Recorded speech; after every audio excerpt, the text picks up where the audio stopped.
All right, so moving on to the final segment, we're going to pivot over here to the world of wrestling inside the WWE world.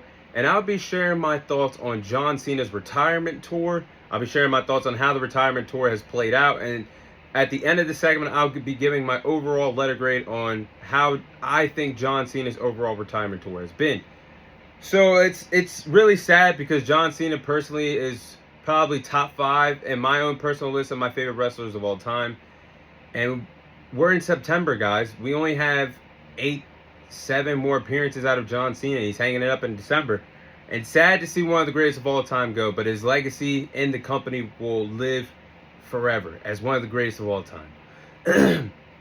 So let's get to how this retirement tour started in the beginning part of 2025. You've seen John Cena return to the edition of Raw, the first ever Raw, January 6th on Netflix, where John Cena cut a babyface promo, doubting himself if he still got it, doubting himself if he belonged on this current landscape of the WWE. But he had one goal in mind, and that was to break Ric Flair's 16-time World Championship record. And John Cena would do that, gambling on himself, punching his ticket to the Royal Rumble, where he would try to win his 3rd Royal Rumble of his WWE career. He ended up failing, was one of the final participants in the Royal Rumble, him and Jey Uso. We all know the outcome. Jey Uso eliminated John Cena. Jey Uso won the Royal Rumble. And then you had John Cena thinking about what it would take for him to get a shot at a world championship in the main event of WrestleMania 41. There was only one more chance for Cena to do that, and that was John Cena punching his ticket, putting himself in the Elimination Chamber match to possibly wrestle for the WWE Championship or the World Heavyweight Championship in the main event of WrestleMania 41.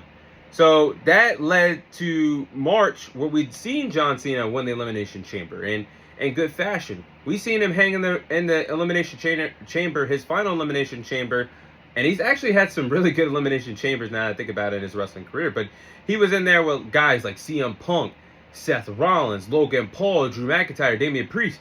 He outlasted all of them and punched his ticket to the main event of WrestleMania 41, where he would wrestle Cody Rhodes for the WWE Championship. But with Cena winning the Elimination Chamber, this is where things went wrong. As a babyface that already won the match, with Cena turning heel, which looked like one of the best heel turns of all time at the time, aligning himself up with The Rock, someone that he's not done business with, but that's John Cena's one of his biggest rivals in his career, The Rock. Then lining yourself up with Travis Scott. The Rock only came to the Elimination Chamber to boost up ticket sales. And more attention was on Cena turning a heel with no direction to have John Cena in. We were thinking we were going to get a faction of John Cena, The Rock, and Travis Scott. That never even happened. And we thought The Rock would come and help Cena win his 17th world title. But that never happened. Instead, you had one of the biggest hip-hop stars in music today in Travis Scott with zero in-ring experience come out and help John Cena win his 17th world title. That really upsetted the fans and really wanted a different finish to WrestleMania 41. We'd rather have seen John Cena cheat and win the title without thinking we were going to get The Rock, without thinking we were going to get Travis Scott and The Rock together for this new faction to work. But thoughts on Cena winning the WWE title at WrestleMania 41? People really think that's a bad match between himself and Cody Rhodes. Obviously, the SummerSlam match is way better, but I thought this was a solid babyface versus heel match. What ticked off everybody, like I just said, was everybody was just expecting The Rock, which made their thoughts in the match go down. And having Travis Scott make a grand entrance in the middle of the damn match didn't make it better. So one of the most controversial heel turns in history was becoming contemplated with Cena winning the title without really help from his overall new faction that we thought we were getting. So we never seen Travis Scott ever again with the WWE. We don't know really the details of how that fallout really happened, but it just made the heel turn look less important. With no direction, once again, with Cena all by himself as a heel with the WWE Championship. But I think that was one of the most unfortunate decisions during this time. John Cena as a heel. I actually will say I like Cena's work as a heel. I actually thought that John Cena's good acting skills that he's always had in his promos and being a WWE wrestler, obviously that's translated to Hollywood now, but I thought Cena did a really good job acting and embracing the heel persona and embracing the fact that even when Cena was one of the top stars, he still wasn't valued by the WWE Universe most of the time. You always had the "Let's go Cena," "Cena sucks" chant. You always had fans chanting "John Cena sucks" during John Cena's music entrance. And you could see John Cena embrace that hate that he always had when Vince was booking him to be a beloved babyface. But he took all that rage and said, "I'm gonna ruin wrestling. You're looking at the last real champion. There's gonna be no entrance music change of mine. There's gonna be no special entrance of mine. Nothing special." And he had a desire to ruin wrestling. And I thought that was a great heel persona that Cena had during the heel character. I think we were just expecting more. And again, The Rock and Travis Scott playing into that, not being around, really hurt Cena when he was all alone. Now, thoughts on John Cena's WWE Championship reign, which is going to be his final one, it looks like. I thought John Cena's WWE Championship reign was solid. It could have been better with better TV matches, more TV matches, I should say, or more appearances, but I thought it was solid. Cena's selection of matches as a WWE champion, I didn't mind it. You looked at it, he was wrestling wrestlers from the past. Randy Orton, one of his biggest rivals. We saw that match at least one more time. CM Punk, another one of Cena's biggest rivalries. We got to see that match one more time. R-Truth played a big factor in Cena's championship run in the early 2010s decade. Cody Rhodes, he also had a good match with Logan Paul. I'm not complaining about the matches that we got because I thought most of them were actually really good.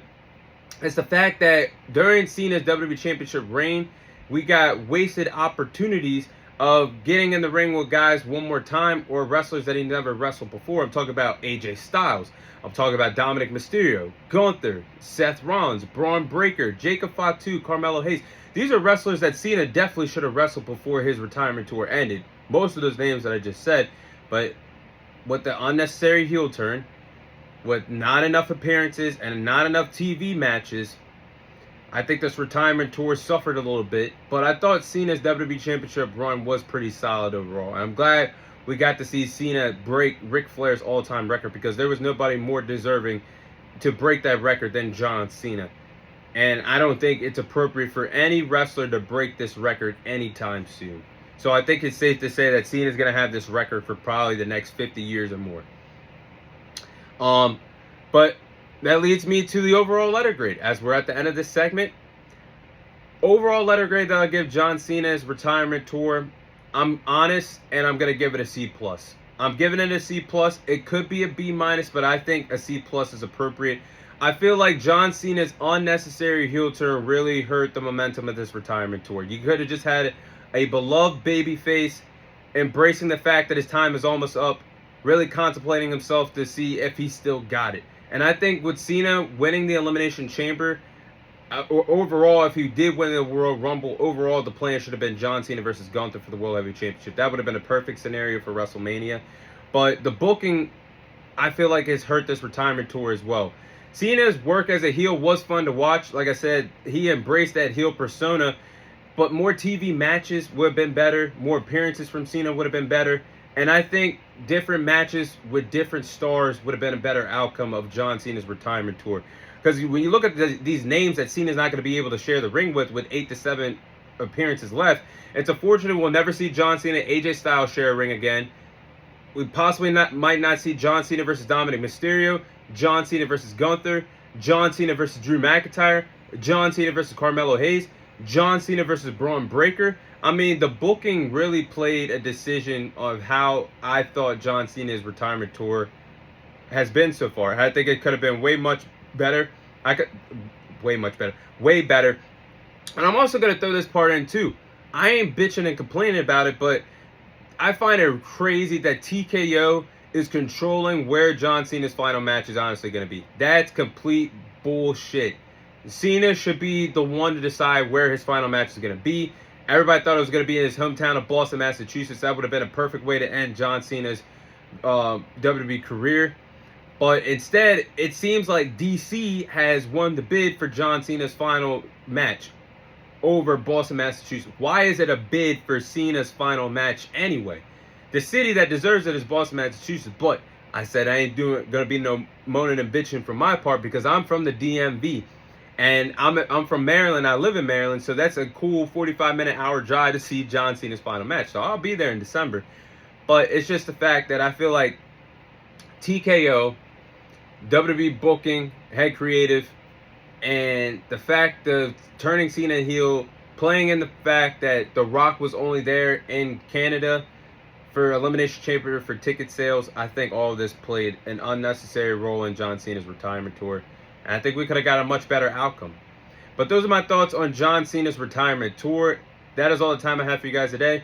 Thank you guys for watching. Thank you guys for listening. This is your host, Thomas Tyree, signing off. And I'll see you guys on next week's episode.